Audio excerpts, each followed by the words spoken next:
Yun mga idol, andito na yung lambat natin. Yan, tigi isang paldo bawat sako. Yan yung idugsong namin ngayon sa pantangigi na lambat yan mga idol. So magpiprepare na kami ng lambat na pantangigi. Yun, good morning sa inyo mga idol. Welcome sa ating journey ngayong araw sa ating bagong pamalakayan ng lambat. So ang gamit na namin ngayon mga idol ay ang pantangigi na lambat. Hindi na siya pang sapsap na malalaki, kundi yung ano na, yung maliliit na yung mata. Ayan yung lambat natin na gamit mga idol. Mataas na mataas yung tayong lambat na to. Ang mata ng lambat nito mga idol ay mula sa batuhan papunta doon sa patawan ay 250 mata.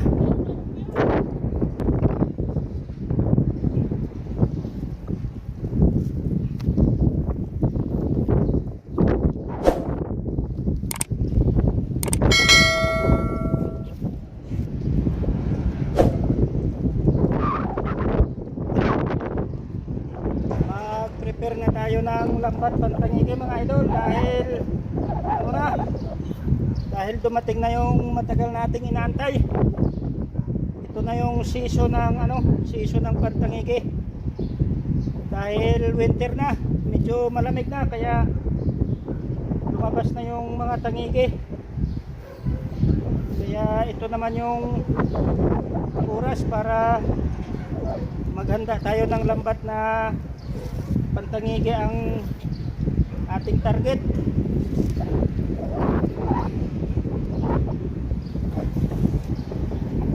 Ito lang yung pagdugsong namin mga idol dahil yung lubid niya natin ay malalaki. Yan, malalaki yung lubid na nakabit sa lambat. Kailangan ang bawat dulo-dulo ng lambat mga idol ay nakasugay. Marami yung lambat namin na idudugso ngayong araw. Sa 30 paldo. Naabot na naman to siya ng naabot na naman to mga idol ng mga 3 kilometro ang layo, ang haba ng lambat. Kaya kapag inarya hindi makita yung dulo-dulo ng ng buya sa sobrang haba ng lambat. Kaya kapag hindi nabantayan, malimit dumadaanan ng mga nagpatrol o yung dumadaan ng mga barko, malimit kapag nasira, halos 10 lambat ang nadadali.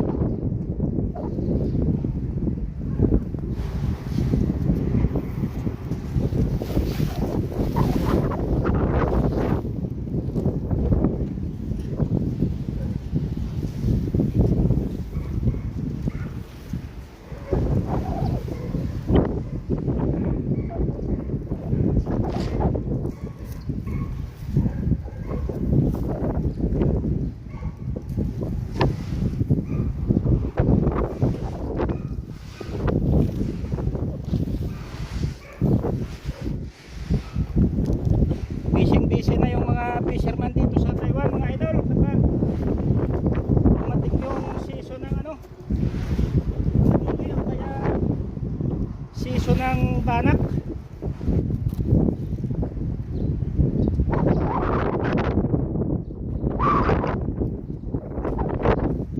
Kahit saang pier ka pumunta, lahat ng mga fisherman ay puro pag-prepare ng lambat ang ginagawa.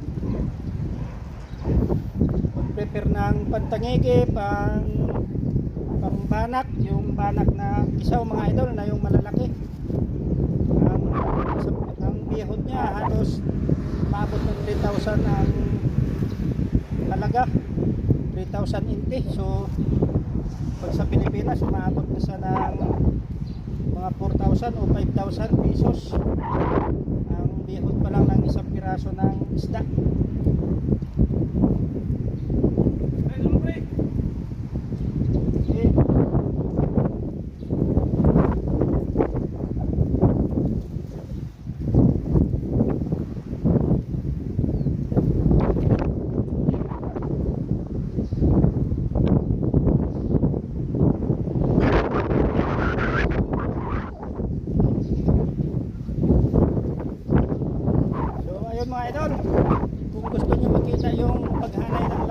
ito, makikita nyo sa dulo ng video na to yung sa paghanay ng lambat namin kung paano namin ginagawa yung lambat na style ng Taiwan dito.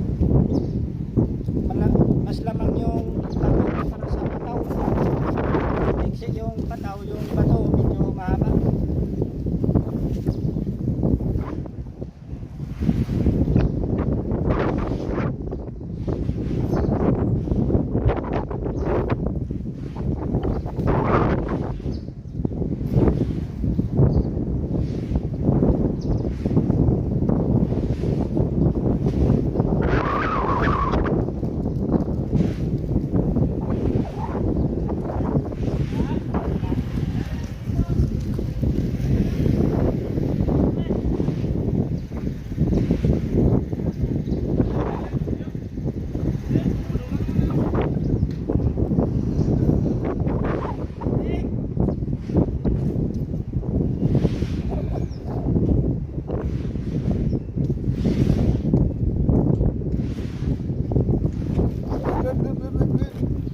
Ganito lang yan mga idol, pagdugsong dahil nakasugay na yung dulo-dulo niya.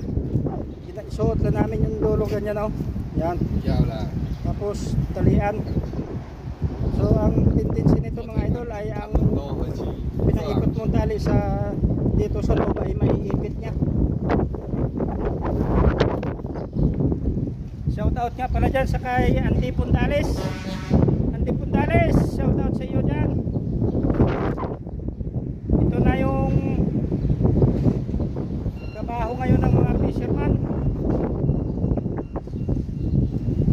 Malamang natutugsong na rin kayo ng lambat ngayon na ano, pambanak o pantangigi kung may pamalakaya kayo ng pantangigi.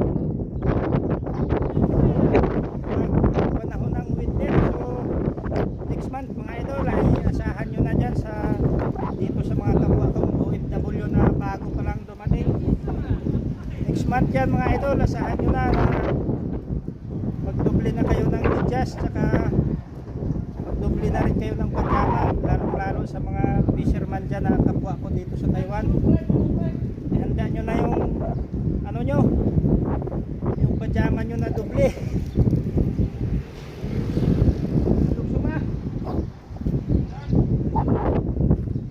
Pati jacket mga idol, magic kaputi na kayo. Ayan na mga idol, yung lambat namin, 4 na paldo pa lang yung nadugsong. Pero kung titingnan nyo, yan, napaka taas ng tayo nito mga idol. Yan. O, kung maglakad ako mula dito sa dulo na normal, malayo. Yan.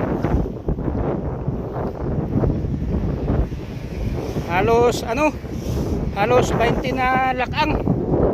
Tapos hindi pa yan inat mga idol. Kapag nainat yan, aabot ng ano yan, mga 15 di pa, o aabot ng 20 di pa yan mga idol kapag nakalatag sa ano, sa dagat, dahil sa taas ng tayo niya. So baka magtanong kayo mga idol, kung anong size ng mata ng ginagamit namin pantangigi.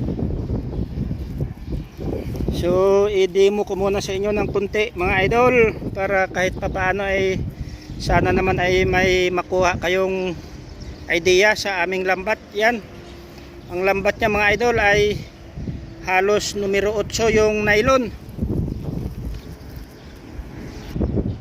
Ayan yung nylon ng mata mga idol, halos numero 8. Yan. Tapos ang laki ng mata niya, kung inatin ko ganyan, halos 2 inches lang mga idol ang laki ng mata. 2 inches.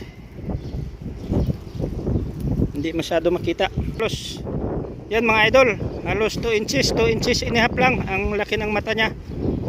Yan. Halos 2 inches and a half. Medyo malaki lang dahil sa camera ko.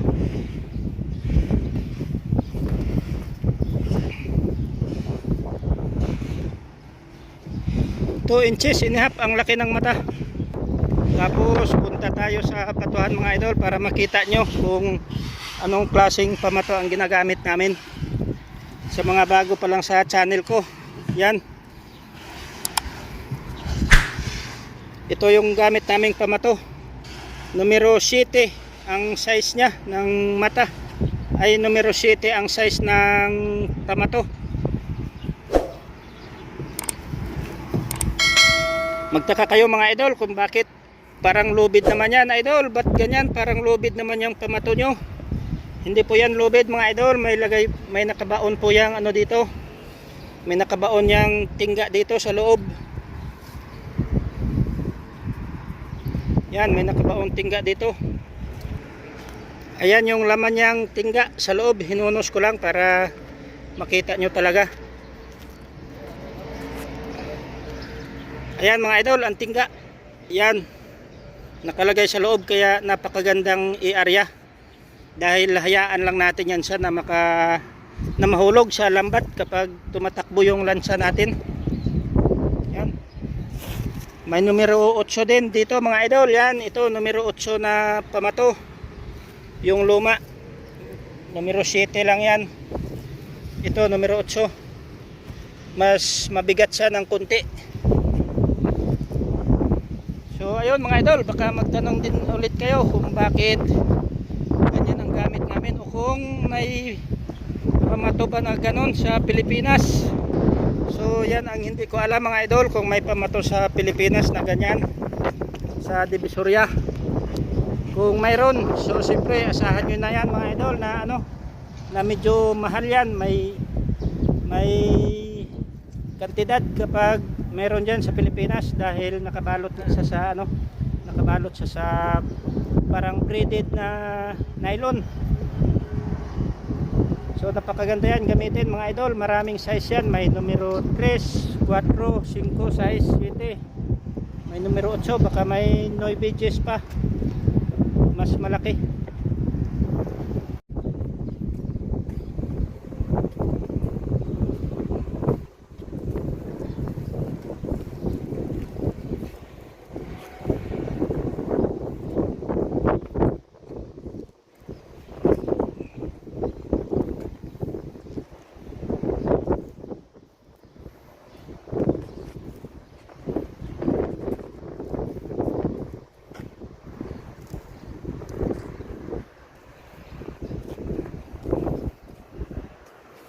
Daling dali. Balbal. Andun na yung tangigi, nag-aantay ng tangigi. Nag-aantay ng tangigi mga idol.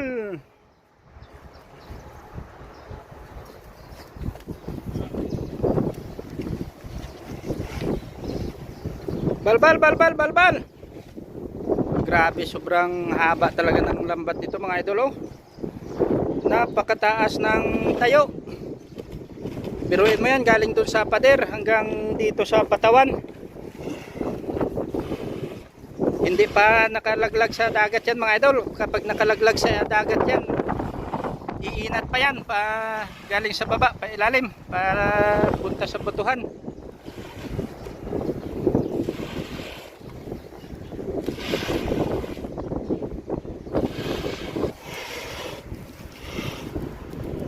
Oh, napunit.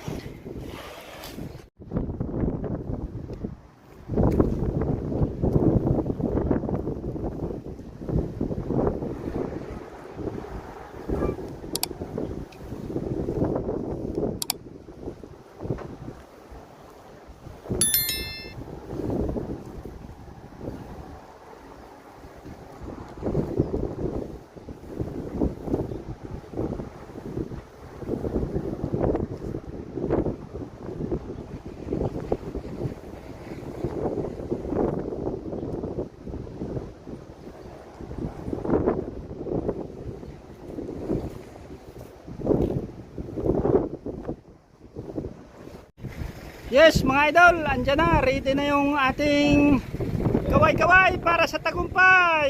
Yan, andyan na mga idol yung ating lambat. Tapos na namin idugsong, ikarga na namin sa aming lancha.